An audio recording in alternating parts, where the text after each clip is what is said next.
Henry, what about you? Were you a fan of The Witcher? Were you a fan of the character before playing the character? Absolutely, I was. Yes, my introduction to the character first came through the games. I'm a big PC gamer, and I've been gaming since I was a young boy.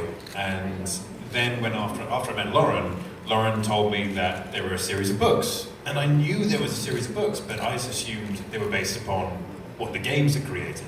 Little did I know that Sapkowski had actually written them way before, and the games were based on the books. And so I got to those and fell in love with them. And I've been a fantasy genre fan since I was a boy as well.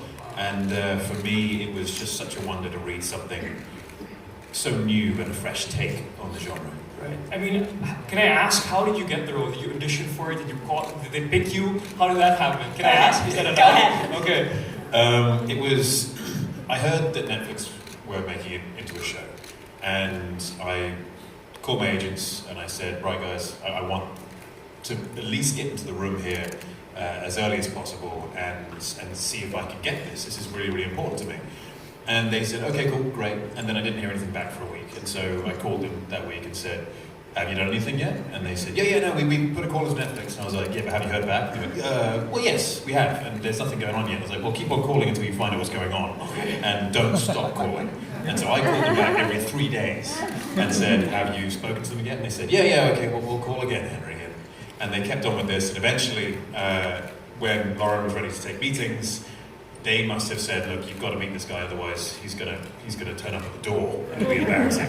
And so I met with Lauren, we had a lovely chat about the character and about the storyline, and then she had to go through her casting process. And so I think it was about 6 or 7 weeks later, I got a call saying, would you like to audition for the role?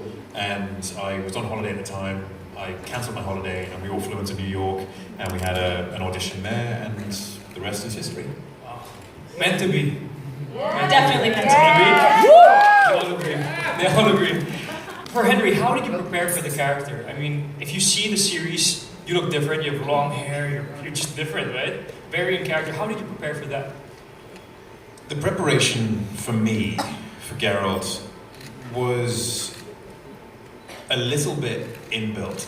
As I say, I've been a fan of the fantasy genre since I was a boy, and my father would read to me before I could read, and it was always fantasy genre books, and every book I've picked up to read just for the sake of reading for enjoyment in my free time has more often than not been part of the fantasy genre. And so when I came to playing the games, I was playing the games thinking, how could I make this into a movie or a TV show? And then after I met with Lauren and read the books, it all happened quite naturally, internally speaking. And then I had the good fortune of working with Lauren, who was so wonderfully, such an open book when it came to us discussing the character and to how he was going to look and how we're going to adapt it.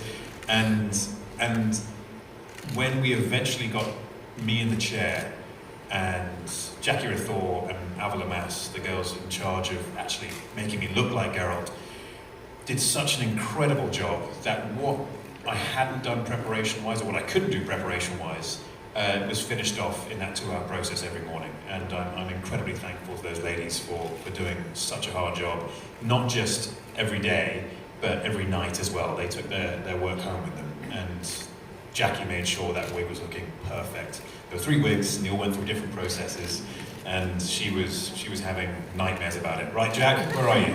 Oh, she's here. Jack's here. She's somewhere here. Everyone, a round of applause for Jackie. 3 different wigs. So you fight with a sword here. Is the sword heavy? Can you explain to us, how did you train with the sword fighting? How did you do all of this? The sword, was it heavy? Yes, to a degree. I mean, a real sword, a perfectly balanced sword is heavy to a point, but not that heavy. The trickiest thing about fighting on set with a sword, with a real weight sword, is that you're not swinging through something. You're not trying to actually kill someone or hit someone, and so stopping the sword is the trickiest bit. Because normally, if you do a swing and you carry it through behind you. Did you whack anybody? Not with a real one. Okay. Okay. No. When you do stunt fighting, especially with the lightweight swords, it is. I mean, in an ideal world, you don't make contact with anyone's hands or anything, but if you're doing a very technical fight, then it's pretty much part of the course. You're going to make contact at some stage. Nice. I have notes here, so but I won't forget my questions. So, what are Gerald's secret powers? Well, Geralt, aside from being incredibly fast, strong, greater endurance, and long life than your average human, he can also cast basic spells. And this is all part of a process which they gained from going through alchemical trials as boys and various amounts of training. And these spells they're not as strong as the kind of spells you'd have sorceresses and sorcerers cast. But when combined with their combat abilities and their physical prowess, they can be incredibly deadly. But aside from all of that, I think Geralt's true secret power is his capacity to love and his belief in the world for being a better place, genuinely. What he presents to the world is not necessarily how he feels on the inside. So basically, Geralt is a lover boy. He just likes to love. I mean, I wouldn't necessarily choose those words, but yes, he's a lover and a fighter. Yeah, because he looks really tough right there. But Yes. is he soft somewhere? He's got a very What do you? warm heart. No, I mean he's Okay. They're laughing at me. Yeah. The Filipinos love you. Give a round of applause.